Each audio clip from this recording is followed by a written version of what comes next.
चलो स्टार्ट करेंगे फिर हम इलेक्ट्रोलाइसिस वाला। अब आज नहीं आए तो हम क्या ही करें।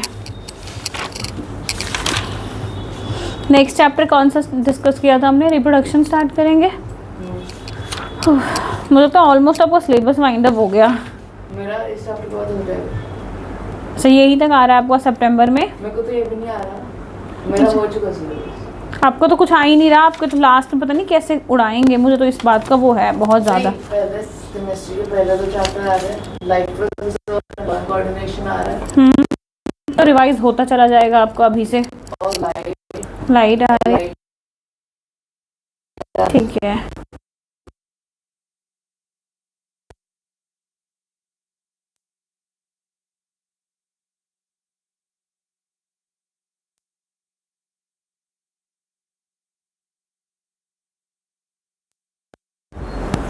ऐसा क्यों? इधर भी लाइट आती है।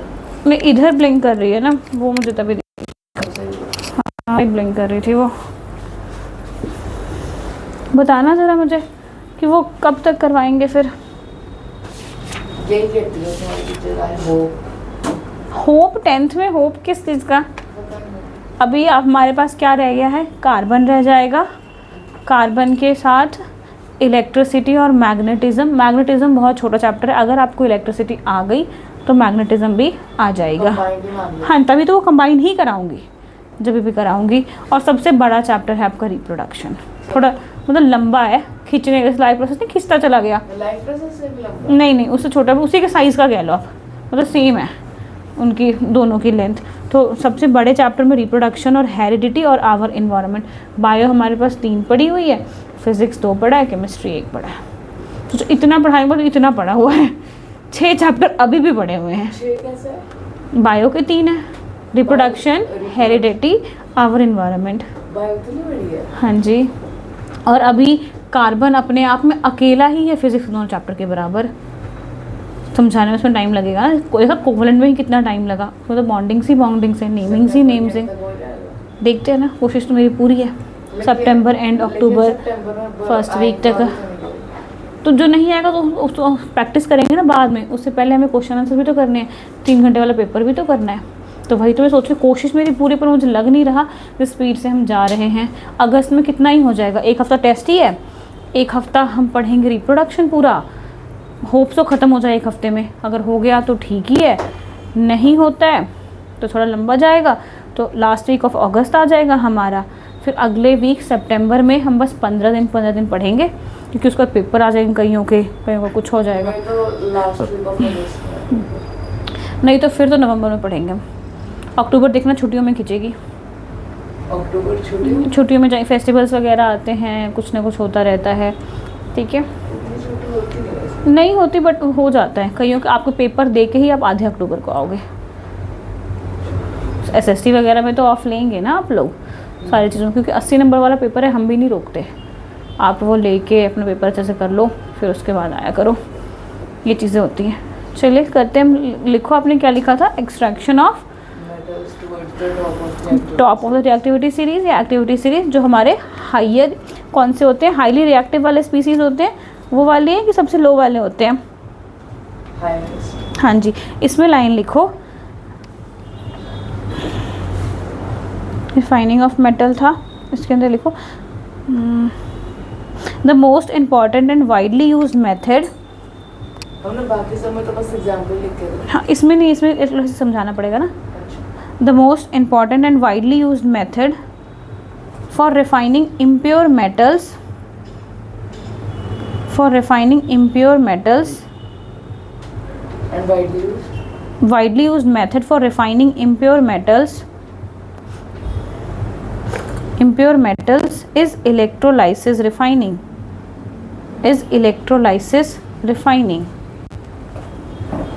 मतलब हम क्या करेंगे? इलेक्ट्रोलाइसिस की रिफाइनिंग करेंगे। Metals is electrolytic refining. कुछ रह गया? The most important and wisely use method for refining impure metals is electrolytic refining. मतलब सबसे इम्पॉर्टेंट और मोस्टली यूज्ड मेथड जो है इम्प्योर मेटल को रिफाइन करने का, वो क्या है? इलेक्ट्रोलाइटिक रिफाइनिंग है, यही मतलब है ना, ठीक है। अब इलेक्ट्रोलाइटिक रिफाइनिंग क्या होता है वो लिखो, इसकी डेफिनेशन। Next one. हाँ जी, इलेक्ट्रोलाइटिक रिफाइनिंग क्या होता है, क्या हो गया पेन लाइव। इलेक्ट्रोलाइटिक रिफाइनिंग में लिखो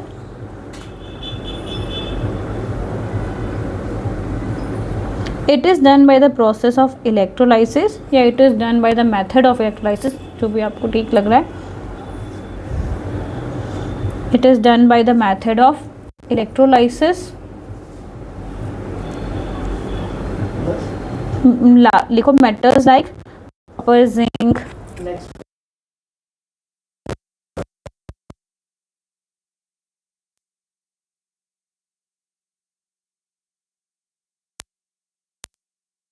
ना, टॉप में यही आते हैं, ऊपर में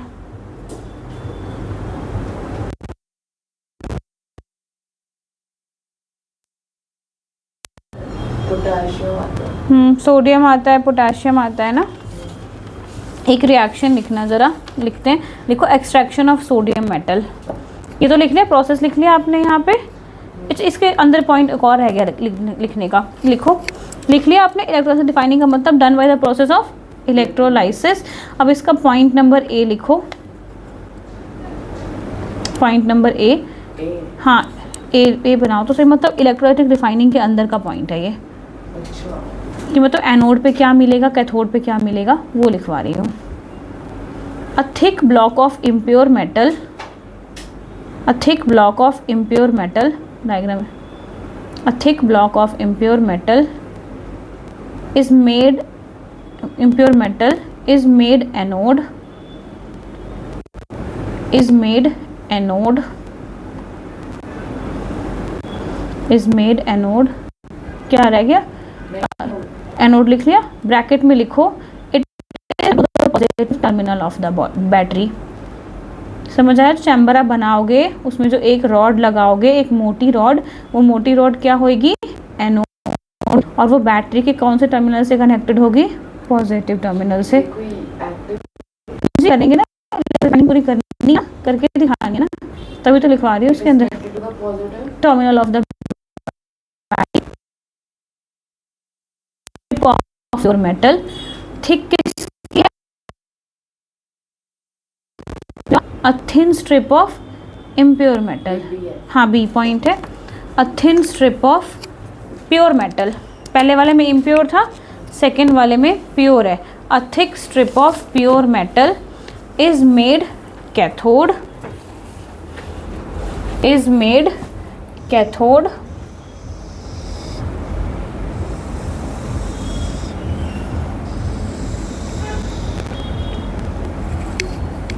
लिख लिया।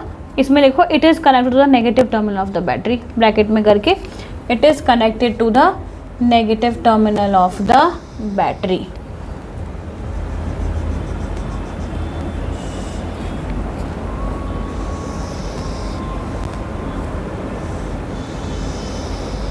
सी पॉइंट भी है, जब हो जाए तो बताना, सी पॉइंट लिखेंगे। हो गया। सी लिखो, अ water soluble salt is taken as an electrolyte, water soluble salt is an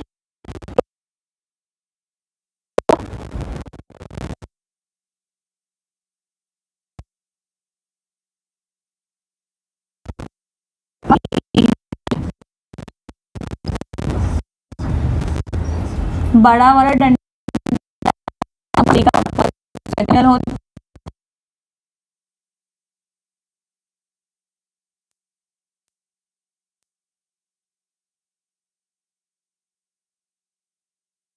electricity वो डायग्राम ऐसे आता है। है, इसमें बनाने का आपको बैटरी बनाना है, सेल बनानी है। ये मोटा वाला है तो क्या होगा, ये कौन सा होगा, इम्प्योर, इम्प्योर लिखते जाओ। अच्छा ये बनाना है। हाँ, इम्प्योर एज एनोड, प्योर है ये मेटल है।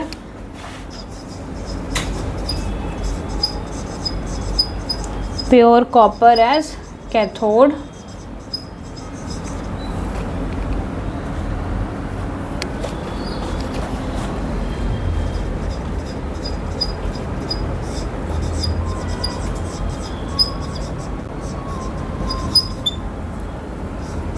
ऐसा है the equation define electrolysis. को एक्सपेरिमेंट करके दिखाना पड़ेगा कि इसकी इलेक्ट्रोलिसिस करनी है, वो करके दिखानी पड़ेगी। तो लाइक कोई मेटल दे हाँ जी, हाँ जी, और उसमें पॉजिटिव पे कौन सा आएगा, नेगेटिव पे कौन सा आएगा, वो बताना पड़ेगा। और इलेक्ट्रोलाइसिस सिर्फ टॉप ही होती है ना? क्या चीज़? इलेक्ट्रोलाइसिस तो उन्हीं की होती है ना जो टॉप होते हैं। हाँ जी, हाँ जी।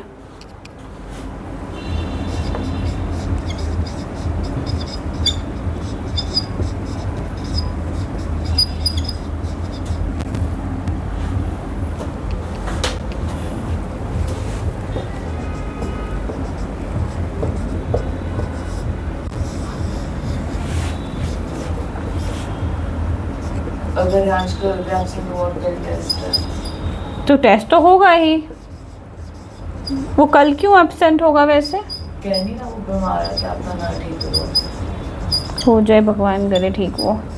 नहीं मतलब वो तो बच ही जाएगा। नहीं ठीक हो जाए, मैं ये कह रही हूँ। डायग्राम इस्तेमाल कैसे दिखती, दिख जाएगी पास से देखेंगे तो। छुट्टी मार सकता है लग रहा है, मार कर देखो।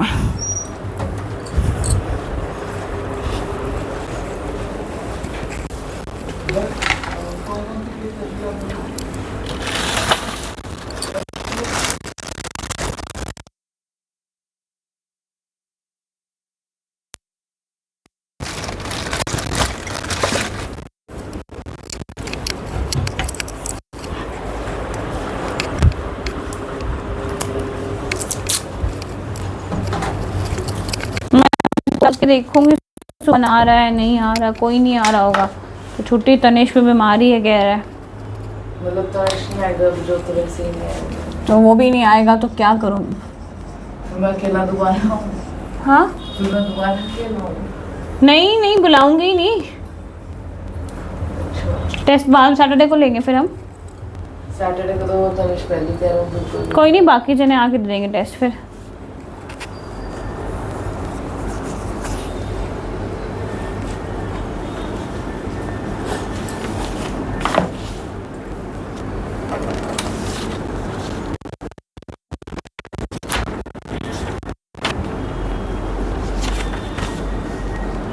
हो गया?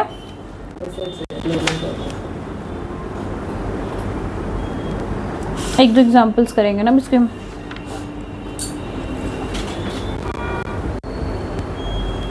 ठीक है लिखा है 3 कॉलम है।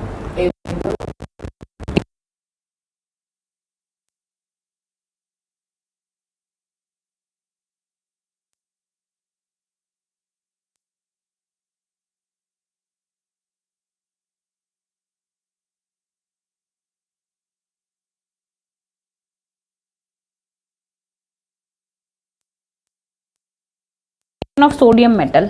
अच्छा नहीं नीचे भी लग गया।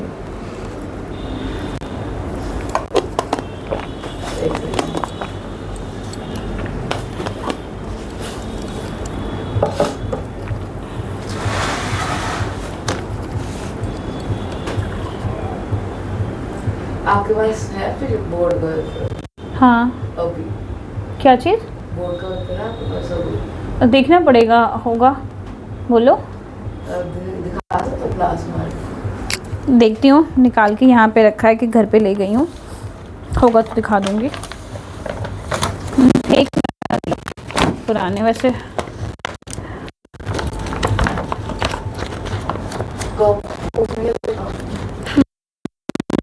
ऐसे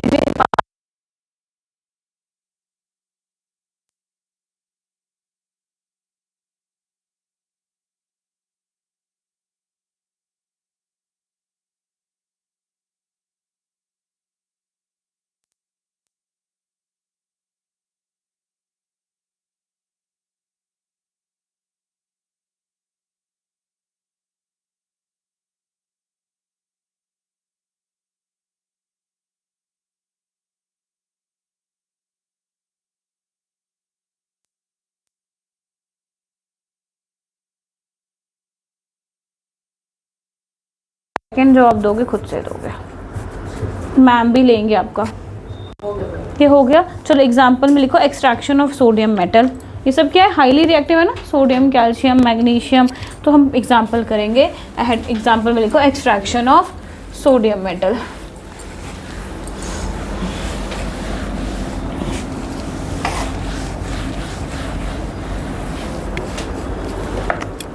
लिख लिया सोडियम मेटल। सोडियम मेटल के लिए लिखो क्या होगा, सोडियम हमेशा हमारे किसी न किसी तरह क्लोरीन के साथ मिला हुआ मिलता है, तो NaCl।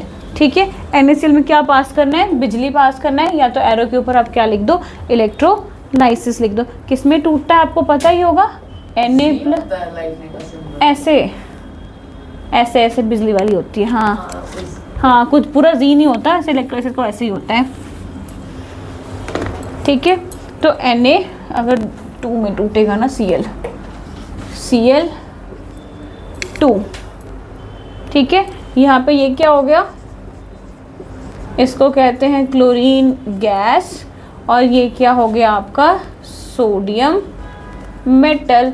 तो आपको मेटल बाहर निकल जाएगा और क्लोरीन गैस कहाँ हो जाएगी, बाहर चली जाएगी। पर ये इतने पे ही नहीं छोड़ेंगे आपको, अब आपको बताना है कि कैथोड पे कौन सी रिएक्शन चल रही थी और एनोड पे क्या होगा।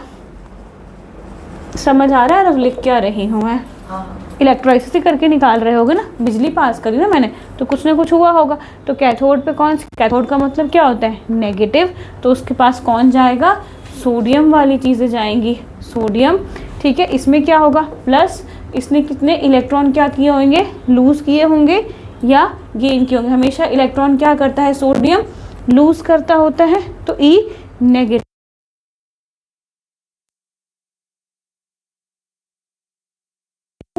लगाओगे तो मतलब सोडियम, क्या कह रहे हो, कहाँ पे, इलेक्ट्रॉन, बोलो। नहीं 2Na plus 2E minus E minus. हाँ, ई माइनस में तो इलेक्ट्रॉन लूज कर रहा है। हाँ, वो इलेक्ट्रॉन में माइनस लगता होता है, इलेक्ट्रॉन का सिंबल ही है नेगेटिव ना, इसलिए लिखा है। तो हम बैलेंसिंग में इसकी रेलेवेंस करते हैं कंसीडर, नहीं, तो हमने 2 लगा रखे हैं उसमें। हाँ तो मतलब 2 इलेक्ट्रॉन थे, दोनों ने एक सोडियम ने 1 इलेक्ट्रॉन लूज किया होगा, इसलिए अच्छा, वो सोडियम हाँ के लिए। सोडियम के लिए हुआ ना। तो ये इलेक्ट्रॉन का सिंबल है, इलेक्ट्रॉन लिखा मैंने, सोडियम लिखते होते वैसे लिखते होते। और इस पे क्या होगा, इस पे क्लोरीन आ जाएगा। ठीक है, तो क्लोरीन क्या करेगा, गेन करेगा। सोडियम क्या कर रहा होगा, इलेक्ट्रोलाइसिस। टैंक के अंदर तो वही होता है ना, एक लूज करता होता है, दूसरा गेन कर रहा होता है। तो कैथोड पे कौन सी रिएक्शन चल रही होगी, जो आपका इम्प्योर क्या था, इम्प्योर एनोड था और प्योर कैथोड था। तो पतली वाली स्ट्रिप पे कौन सा रिएक्शन चल रहा होगा, आपका सोडियम वाला रिएक्शन चल रहा होगा। और जो मोटी थिक वाली पार्ट बनाई थी उसके ऊपर कौन सा होगा, क्लोरीन। तो क्लोरीन में क्या होगा, 2 इलेक्ट्रॉन डेफिशिएंट होता है ये बेचारा। ठीक है, ये 2 इलेक्ट्रॉन डेफिशिएंसी वाली होती है। तो ये बन जाएगा आपका Cl2 गैस बन जाएगी आपकी यहाँ पे। होगा वैसे।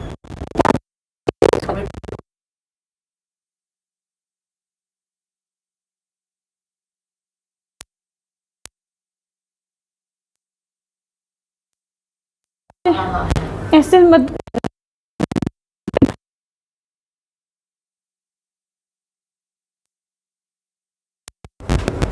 कैथोड पे से इलेक्ट्रॉन निकल रही होगी और यहाँ पे फ्रॉम एनोड, एनोड पे वो ले रहा होगा, लेते चला जा रहा होगा, तभी यहाँ पे माइनस का साइन लगाया है हमने। ठीक है, और इसमें पूछा जाएगा क्लोरीन गैस आपकी कहाँ पे बन रही है, तो आप क्या बोलोगे, पॉजिटिव टर्मिनल पे बन रही है आपकी।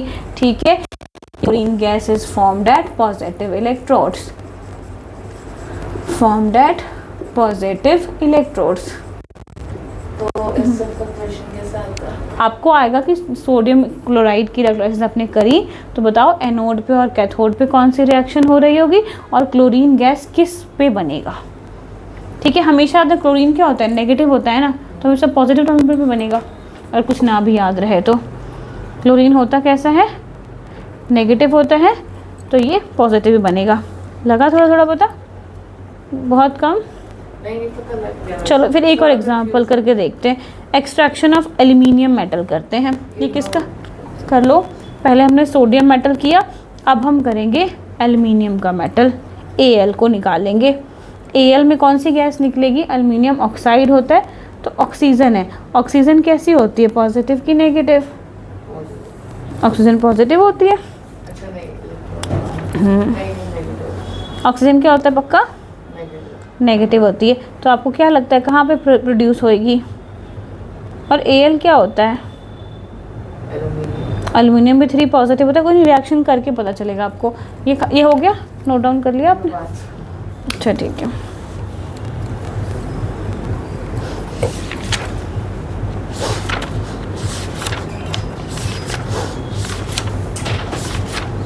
डन?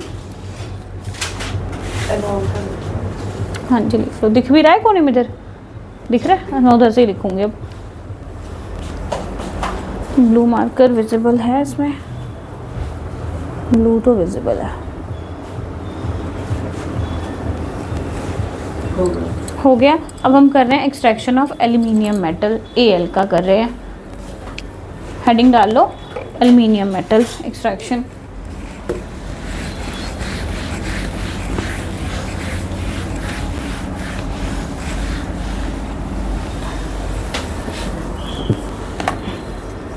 रिएक्शन लिखो, Al2O3। इलेक्ट्रोलाइसिस करिए इसकी, Al2O3 का करो। Al2O3 बिजली पास करो। Al हमेशा 3 पॉजिटिव में टूटेगा, प्लस आपका ऑक्सीजन है। एल्युमिनियम को पता है ना ऑक्सीडेशन स्टेट 3 होती, 13 पर है। तो अब ये ऑक्सीजन हमेशा O2 होता है और ये गैस है, हमेशा याद रखना। बैलेंसिंग के लिए यहाँ पे भी 3 लगेगा, और कहाँ लगेगा रफ? ये तो एल्युमिनियम का भी 2 लगेगा। हाँ, इधर तो 2 यहाँ तो 2 लगेगा, यहाँ तो 2 लगाना है, इधर 4 लग जाएगा। ठीक है, तभी 6 होगा। 3 2 6, 3 2 6।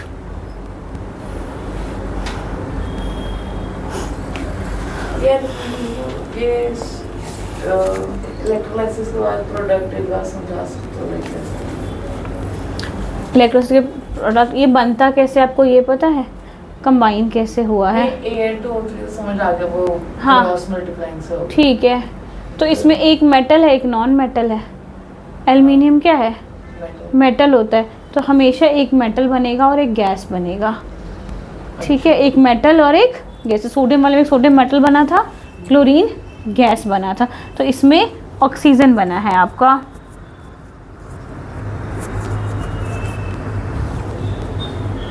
अब वही कैथोड पे लिखो। कैथोड पे कौन आएगा बताओ ज़रा, पहले मुझे आएगा कौन? O वाला आएगा या Al वाला आएगा? कैथोड पे कैथोड पॉजिटिव होता है, कैथोड नेगेटिव होता है। कौन आएगा? ऑक्सीजन। वाह, नेगेटिव पे नेगेटिव वाला आएगा। सही है, सही है। वही तो कह सही बता रहे हो आप मुझे। नेगेटिव पे नेगेटिव आएगा ना। एल्युमिनियम पॉजिटिव है, मेटल आएगा ना कैथोड पे। क्या कर रहे? अपोजिट आते होते हैं ना। ऑपोजिट। पीछे वाले में देखो ज़रा क्या किया है। सोडियम पॉजिटिव है तो कैथोड पे गया है। ठीक है, कैटायन किस पे गया है? कैटायन अनायन क्या होते हैं? एनायन तो नेगेटिव होता है। हाँ। Negative ion. हाँ, तो और नेगेटिव एनायन, ठीक है ना, एनायन होता है। तो यहाँ पे नेगेटिव कौन होगा? कैथोड होगा। उल्टा बताया था तुम्हें, उल्टा होता है। कैथोड नेगेटिव होता है, तो नेगेटिव पे कौन से रिएक्शंस चल रही होंगी? पॉजिटिव वाली रिएक्शंस चल रही होंगी।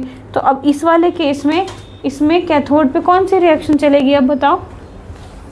कैथोड पे मतलब नेगेटिव वाला होगा। कैथोड नेगेटिव होता है, इस पे पॉजिटिव वाला होगा। क्यों कंफ्यूज कर रहे हो?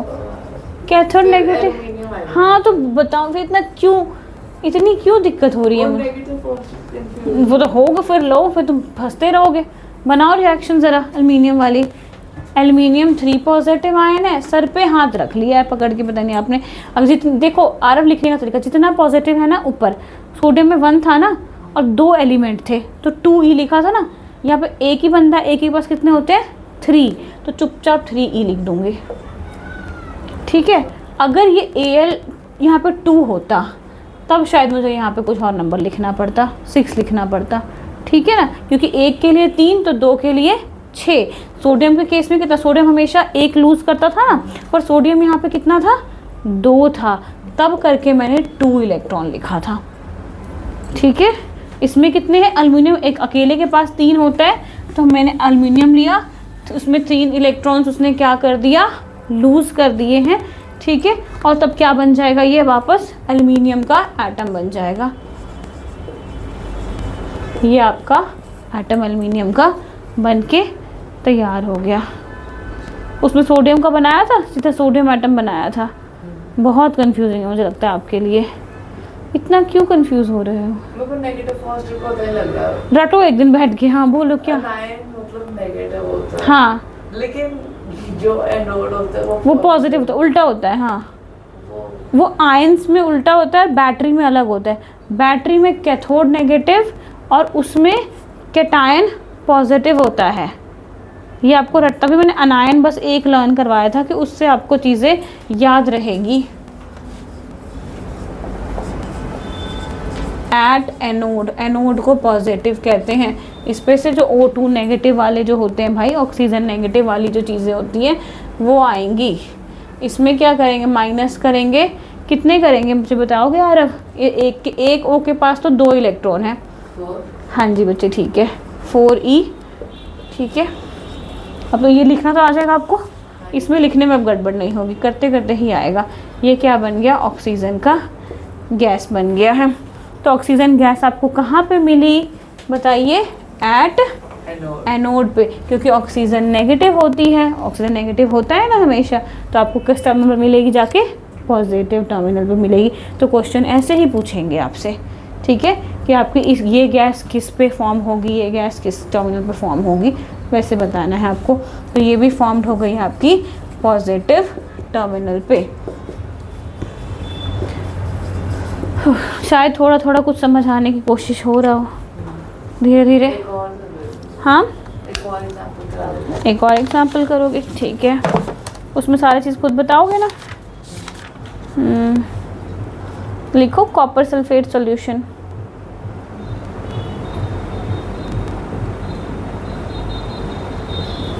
कॉपर सल्फेट सॉल्यूशन में आपके कॉपर आयंस और सल्फेट के आयंस होंगे।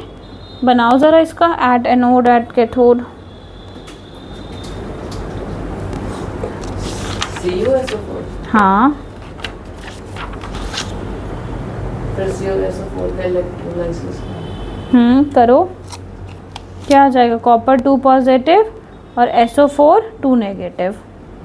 ठीक है, खुद से लिख के देखो सब कुछ।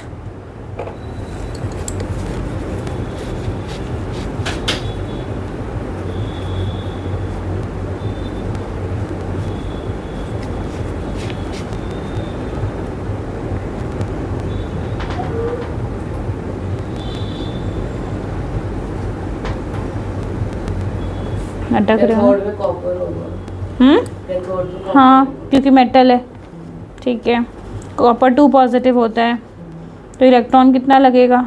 प्लस, हाँ प्लस 2E लग, हाँ। तो ये एटम होगा। हाँ हाँ, कॉपर एटम बन गया वो। Cu बन जाता है सीधा, कॉपर एटम बन गया।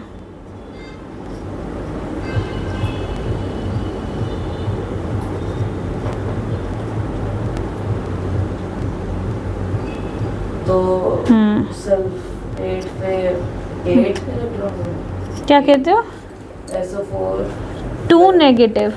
2 नेगेटिव। SO4 2 नेगेटिव से, SO4 तो फॉर्मूला है और वो 2 नेगेटिव है, तो उसमें भी कितना होगा? सिर्फ और सिर्फ 2 इलेक्ट्रॉन्स की ही बात करेंगे। तो हमने लाइक उसमें 4 भी लिया। किस में? आगे 2 लगाया हुआ था ना, ऑक्सीजन के आगे ही 2 लगाया हुआ है। अगर मैंने एल्युमिनियम में नहीं लगाया था तो एल्युमिनियम में नहीं लिया है। तो कॉपर कहाँ पे डिपॉजिट हो जाएगा आपका? कैथोड पे। अभी कैथोड लिखा है, वो लिख रहा था। हाँ तभी लिख रहे हैं। और इसमें जो कॉपर क्या है, इम्प्योर एनोड पे लूज़ करने लग जाएगा अपने इलेक्ट्रॉन्स को। ठीक है, इलेक्ट्रॉन्स को लूज़ करने लगेगा, फिर इलेक्ट्रोलाइसिस हो जाएगी यहाँ पे। तो less energy discharge from SO4 2 negative. तो इस केस में ना SO4 2 नेगेटिव से बहुत कम चीज़ें आपकी बाहर निकल रही होती है। और इसमें क्या बताना है आपको? बस सल्फेट कहाँ चला जाएगा आपका? एनोड पे चला जाएगा। SO4 2 नेगेटिव बोला ना मैंने, तो तो किस पे चला जाएगा, एनोड पे। क्लियर है इसमें सारी चीज़ें, अब तो शायद समझ आ रहा होगा। नेक्स्ट हेडिंग लिखो कोरोजन। ये पहले चैप्टर था। हाँ पर हमने वहाँ नहीं किया था ना, वहाँ पे सीबीएसई ने काट दिया है और यहाँ पे डाला है, ठीक है। अब पूछो उनसे। Corrosion, CORROSION। कोरोजन आपको, हाँ ये थ्योरेटिकल है। कोरोजन की डेफिनेशन लिखो। कोरोजन होता क्या है, the eating up of metal by the action of air. हाँ, ईटिंग, मेटल को खा जाता है तभी तो पाउडर फॉर्म बन जाता है। The eating up of metals by the action of air, moisture और केमिकल, एयर, मॉइस्चर और केमिकल, एयर, मॉइस्चर और केमिकल, केमिकल को ब्रैकेट में लिख सकते, such as acids, such as an acids, मतलब कोई एसिड होगा तब केमिकल में, ठीक है ना, acid. On their surface, on their surface is called corrosion, on their surface is called corrosion. समझ गए आप क्या कह रही हूँ, कि मतलब कोई भी मेटल के ऊपर अगर किसी भी केमिकल, फॉर एग्जांपल अगर ये मेटल, ये नहीं, ये तो प्योर मेटल नहीं है, प्योर मेटल के ऊपर एयर लगेगा, मैं इस पर रोज़ एसिड डाल रही होंगी, धूप लगेगी या मॉइस्चर लगेगा। एयर को एसिड होना कंसीडर, एयर को नहीं करे ना, वो कह रहे हैं कोई केमिकल भी हो सकता है, कुछ भी डाल सकता है, ठीक है, किसी के कांटेक्ट में आने का, कोई इन तीनों में से कोई एक भी या तीनों को कोई मिक्सचर बन के मिलते चला जाए तो धीरे धीरे क्या होगा, मेटल को खा जाएंगे वो लोग, तो उसको हम क्या बोलते हैं, कोरोजन।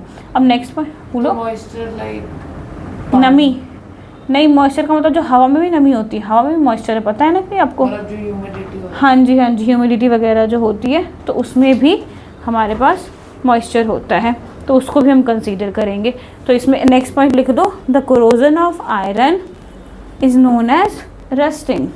लोहे वाले को हमने एक स्पेशल नाम दे रखा है, the corrosion of iron is known as rusting. अब इसका फॉर्म है, अभी आगे लिखेंगे, अभी रुक जाओ, तो एक और पॉइंट लिखना है। नेक्स्ट पॉइंट में लिखो, the corrosion of iron is a continuous process, the corrosion of iron is a continuous process, continuous process which ultimately eats up the whole iron object, which ultimately eats up the whole iron object। समझ गए क्या करते हैं, एक चलते जाने वाला process है, जब तक वो पूरे आयरन को खा नहीं जाएगा ना, पूरे पाउडर नहीं बना के छोड़ेगा ना। कभी देखा है रस्टिंग होते हुए रियल लाइफ में आपने किसी भी चीज़ की, बेंच वगैरह पे देखा है आपने, पार्क वगैरह में देखा होगा आपने, नई नई बेंचेस होते हैं, फिर साइड से वो टूट टूट के ख़राब होने स्टार्ट हो जाते हैं। अब हेडिंग लिखो, rusting of iron, rusting of iron. क्या चीज़, नहीं रेंसिडिटी नहीं है इसके अंदर, एलॉयज़ वगैरह, रेंसिडिटी तो फर्स्ट चैप्टर में था बट वो सिलेबस में तो है ही नहीं, कह रहे हैं। अब वो किसी और चैप्टर में चला, नहीं वो है ही नहीं, वो नहीं, वो पढ़ते तो वहीं पढ़ते आप। और रेंसिडिटी होता है ऐसे, रेंसिडिटी आपके ऑयली फूड में जो खराबी हो जाती है, मतलब खाना जो खराब होता है, फंगी टाइप नहीं, उसमें ऑक्सीजन मिलके उस फूड की ऑक्सीडेशन कर देते हैं, ठीक है। ऑक्सीडेशन रिडक्शन उसमें भी पढ़ा था ना आपने हल्का सा, तो वहीं पे है आपका।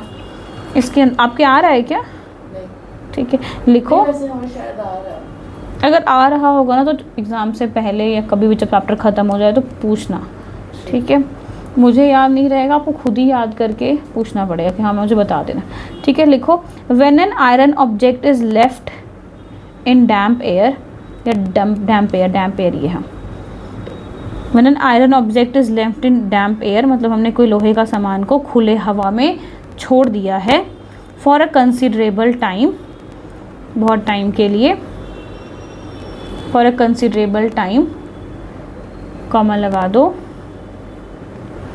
Considerable time, it gets converted with a red brown, it gets converted with a red brown flasky substance FLASKY, जो पाउडर लाइक सब्सटेंस नहीं होता वो, फ्लैस्की सब्सटेंस। फ्लैश की हाँ, एक FLAKY, फ्लैकी, अच्छा flaky substance called rust, flaky substance called rust, full stop. This is called rusting of iron. Clear? Rusting of iron का definition, corrosion लगना आयरन की चीज़ों में, उसको रस्टिंग कहते हैं। फिर रस्टिंग ऑफ आयरन क्या होती है उसकी अलग से डेफिनेशन मैंने बता दी है। ऐसा आ सकता है करोजन और रस्टिंग में डिफरेंस? नहीं, कोरोजन आ भी सकता है, आया कभी नहीं है लेकिन ये आ सकता है। क्वेश्चन लग रहा है यार। हाँ, ये आ सकता होता है, आया तो कभी नहीं है आपका। रेंसिडिटी और कोरोजन में डिफरेंस आता होता था। जब रेंसिडिटी था ना तो रेंसिडिटी और कोरोजन में आता था, अब नहीं है तो शायद इनमें ही डाल दे। लेकिन रस्टिंग ऑफ आयरन भी तो टेक्निकली थोड़ा बहुत कोरोजन नहीं है तो उसी का फॉर्म है ना, एक बच्चे का एग्जाम्पल कह लो कि हमने पर्टिकुलर एक मेटल पे लेके बता दिया। डिफरेंशिएट कैसे? किस चीज़ में? अगर मैं कोरोजन में तो कोई भी मेटल की बात कर सकते हैं, और रस्टिंग में सिर्फ और सिर्फ किसकी बात करोगे? आयरन की बात करोगे, ठीक है। और आयरन पूरा रेड ब्राउन फ्लेक्स दे सकता है, बाकी कोरोजन थोड़े ग्रीनिश पहले अलग अलग कलर फॉर्म में चेंज हो सकते हैं, उसके बाद वो बन सकता होता है, ठीक है। आयरन का फॉर्मूला लिखो, रस्ट का फॉर्मूला, सॉरी आयरन का फॉर्मूला, रस्ट का फॉर्मूला जो ये रियांश बोलता रहता है, Fe, ठीक है, जो बोलता रहता है ना Fe2O3, ठीक है, डॉट, ये देखो XH2O, डॉट का मतलब क्या होता है? XH2O, ठीक है, X इज अननोन। अब H2 मतलब समझते हैं ना, वाटर ऑफ क्रिस्टलाइजेशन, ये तो याद होगा, वाटर ऑफ क्रिस्टलाइजेशन, तो इस रस्ट ने इतना पानी होल्ड कर रखा है। अब हम यहाँ पे X, इसे मोस्टली कितना 7 लिखा जाता है। अब यहाँ पे हम X यहाँ पे इसलिए लिख रहे हैं कि हमें थोड़ी ना पता कि उस आयरन को रस्ट होने में कितना पानी लगा होगा, तो हम यहाँ पे उस वाटर वाले नंबर को क्या लिख देते हैं? X लिख देते हैं, ठीक है। लगा पता क्या बोला मैंने? ठीक है, नहीं, वैसे दोबारा समझाती हूँ। मेरे पास ये मेटल रेड है और ये मेटल ब्लू है, ठीक है। अब इसको इसको गलने में, पूरा रस्टिंग होने में 20 मॉलिक्यूल ऑफ वाटर लगना था और इसको 10 लगना था, ठीक है। पर हमें थोड़े ना पता कि किसको कितना लगा है तो रस्टिंग हो गई है, तो उस वाटर मॉलिक्यूल को हम अननोन रखते हैं, X लिख देते हैं कि अलग अलग मेटल पे अलग अलग पानी का अमाउंट लगा होगा। इस तरह तो सिर्फ आयरन की बात हो रही है। हाँ, तो यहाँ पे आयरन की बात करें तो उस इतनू सा आयरन होगा और इतना सा आयरन होगा, अच्छा, वो सब, density। हाँ ठीक है, तो सब थोड़ी सेम रहेगी उसके, तो हम यहाँ पे मोस्टली XH2O लिखते होते हैं। इसका नाम लिख लो, ये आयरन की हाइड्रेटेड फॉर्म होती है, हाइड्रेटेड फॉर्म कहते हैं इसको आयरन का। ये दो फॉर्म है। यहाँ पे लिखा भी, बुक्स में लिखा होता है the number of molecules of water X varies, और वो फिक्स नहीं होती है। रेडिश ब्राउन कलर में होता है हमारा। इसमें इन्होंने, एक मिनट रुकना, मैं फर्स्ट चैप्टर में देखूं इन्होंने बदल क्यों दिया है। पहले तो क्या चैप्टर? नहीं, इसका नाम है हाइड्रेटेड आयरन, हाँ ठीक है, सेम ही नाम लिखा हुआ है। इसका नाम है हाइड्रेटेड आयरन, सेम ही होता है, जो रिएक्शन भी सेम होता है, हाइड्रेटेड आयरन। टाइम क्या हो रहा है यार अब? 5:58। कोई बात नहीं, हाइड्रेटेड आयरन लिख लिया। नेक्स्ट लिखो condition necessary for rusting of iron. Heading है condition necessary for rusting of iron.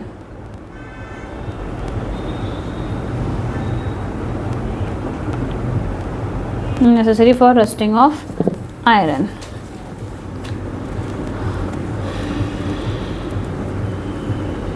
पहला लिख लो प्रेजेंस ऑफ एयर, मतलब वैक्यूम में नहीं हो सकती। मतलब वैक्यूम में नहीं हो सकती। नहीं, आप तो भी तो बिस्किट को किसमें रख लेते हो अपना, ख़राब होने की वजह से उसमें, या अपने जो लोहे वगैरह की चीज़ें हैं, साइकिल वगैरह, उसके ऊपर पेंट वगैरह कर देते हैं, उसमें नहीं आएगा। प्रेजेंस ऑफ एयर और दूसरा प्रेजेंस ऑफ वाटर। और जो मॉइस्चर के फॉर्म में भी हो सकता है, तो आपने मॉइस्चर में तो वाटर वेपर ही होगा। वाटर, हाँ वाटर कह लो। अभी इस इन्वायरमेंट में तो वाटर है, मॉइस्चर है, डैम्प एयर में मॉइस्चर है ही है, ऐसा थोड़ी ना कि मॉइस्चर नहीं है, इसमें मॉइस्चर है, आपको दिख नहीं रहा। ठीक है, क्योंकि वो वेपर्स के फॉर्म में, ड्रॉपलेट्स के फॉर्म में होगा, वो हमें विजिबल नहीं होता। अगर आपने यहाँ रख दिया ना आयरन तो भी उसमें रस्ट लगेगी, ठीक है, क्योंकि डैम्प एयर में सब कुछ प्रेजेंट होता है। ये मत समझना कभी लिखा हो कि डैम्प एयर अलोन, आपको क्वेश्चन पूछ दूँ कि डैम्प एयर क्या अलोन रेंसिडिटी कॉज कर सकता है, तो आप बोलोगे हाँ, क्योंकि उसके अंदर हवा पानी दोनों चीज़ें ही प्रेजेंट है, मॉइस्चर होता है। आप देखते हो ना, अपने वेदर देखते हो तो मॉइस्चर कंटेंट बता रहा होता है, तो सब जगह पानी दिख रहा होता है क्या आपको? नहीं दिखता ना, तो मॉइस्चर होता है उसके अंदर, ठीक है, तो डैम्प एयर में होगा। नेक्स्ट हेडिंग आप लिखो prevention of resting.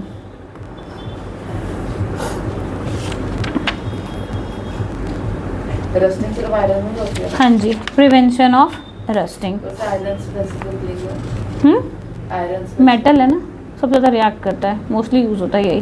Most active iron होगा था रिएक्टिव बेसिकली। क्या कहते हो, मेटल बहुत ज़्यादा आयरन के फॉर्म में यूज़ करते हैं हम डेली लाइफ में, ये बात कह रही हूँ। अच्छा, एनसीईआरटी का नई वाला खुला, उसमें देखो एलॉयज है, या सिर्फ और सिर्फ ये है। मैंने स्टार्टिंग में पूछा था सर, आप कह रहे थे नहीं है। पता नहीं, देखो ना आप लोग बस बुक है, मुझे याद नहीं रहता, तभी तो बुक मांगती हूँ ना नई वाली आप लोगों से। एलॉयज है, प्रिवेंशन ऑफ करोजन का तो कुछ है, कुछ नहीं है ना, बस ठीक ये है। लास्ट है। हाँ हाँ, प्रिवेंशन ऑफ करोजन ना, बस खत्म। एलॉयज भी कट कर दिया, नहीं काटना चाहिए था, पता नहीं क्यों काटते हैं। ये लास्ट है ना, ऑरेंज वाले डब्बे में तो नहीं लिख रखा। 24 कैरेट गोल्ड ज्वेलरी वाली कहानी लिख रखी है। Then alloy is known as amalgam है, एक एक लाइन में लिखा हुआ है।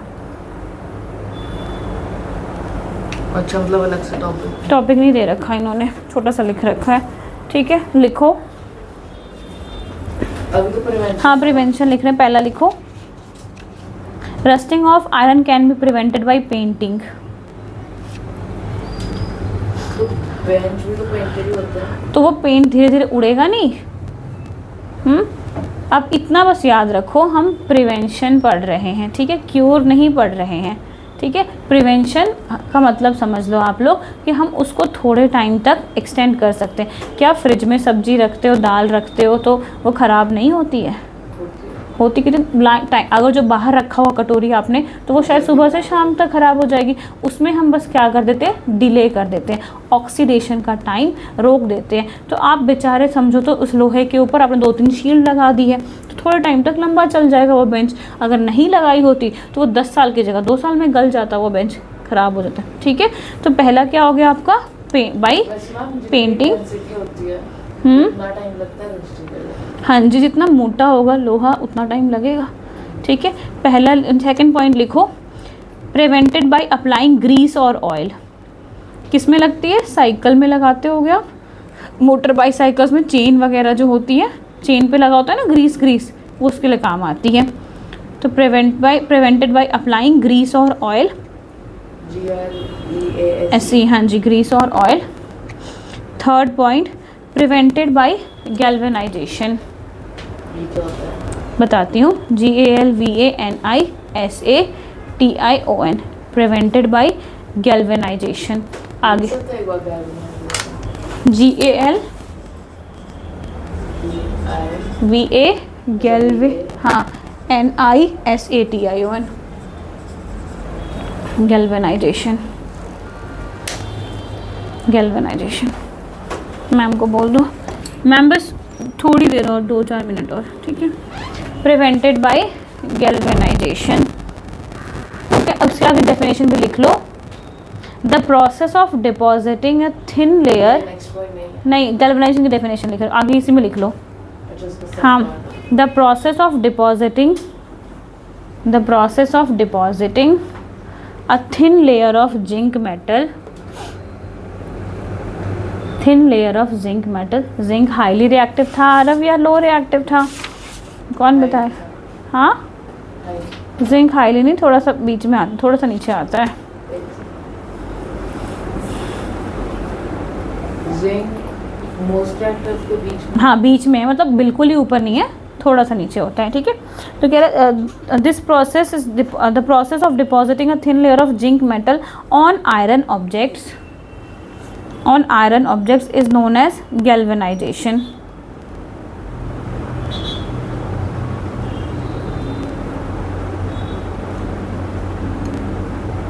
Done? हाँ हो गया। ठीक है। अब मैंने क्या बोला जब मैं आई कि ये मेटल नहीं है, अगर आपने सुना होगा तो, ठीक है, ये गैल्वेनाइज्ड मेटल है, इसके अंदर आयरन की ही है वो चीज़ पकड़ने वाली, पर ऊपर से इस पर जिंक की लेयर चढ़ी हुई है।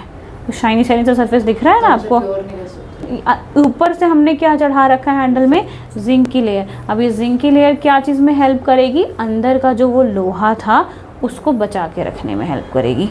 ठीक है, तो गैल्वेनाइजेशन भी एक टेक्निक होती है, जिससे हम जैसे ऑयल, इस पर ऑयल तो नहीं लगा सकती मैं, रोज़ रोज़ ऑयल लगाने और ग्रीस लगा लूँ, ठीक है, तो हमने इसको क्या कर दिया है, गैल्वेनाइज कर दिया। ये हो गए आपके बाथरूम में टैप्स वगैरह जो होते हैं, ठीक है, शावर जो होता है मोस्टली, वो सब के सब क्या होते हैं, गैल्वेनाइज्ड होते हैं। हम उसमें पानी भी निकलता है शावर और टैप्स में से, हाँ तो वो जिंक प्रोटेक्ट कर लेता है उसकी वजह से। आप कह रहे हो ना हाँ हाँ, वाटर, तो वो जो गैल्वेनाइज, तभी तो जंग नहीं लगती। अगर बहुत पुराना आपका शावर हो गया होगा तो उसमें जंग लग जाएगी, ठीक है, बहुत पुराना। क्योंकि अब 4th पॉइंट लिखो, can be prevented by tin plating of chromium, can be prevented by tin plating and chromium plating.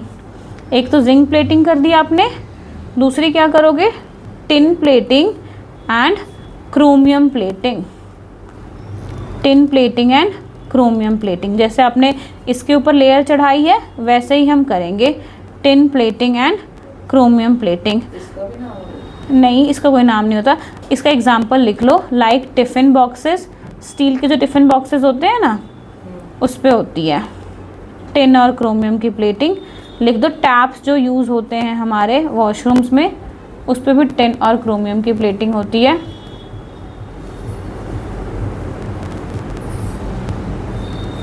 Last, prevented by alloying, alloying, ALL, ये वही लिखा हुआ है जो आपके NCERT में, prevented by alloying it to make stainless steel, prevented by making stainless steel. ठीक है, अब जो बस एक अलॉय वाला पॉइंट रह गया वो NCERT के वहीं से समझा दूंगी आपको, वहीं पे क्लियर हो जाएगी।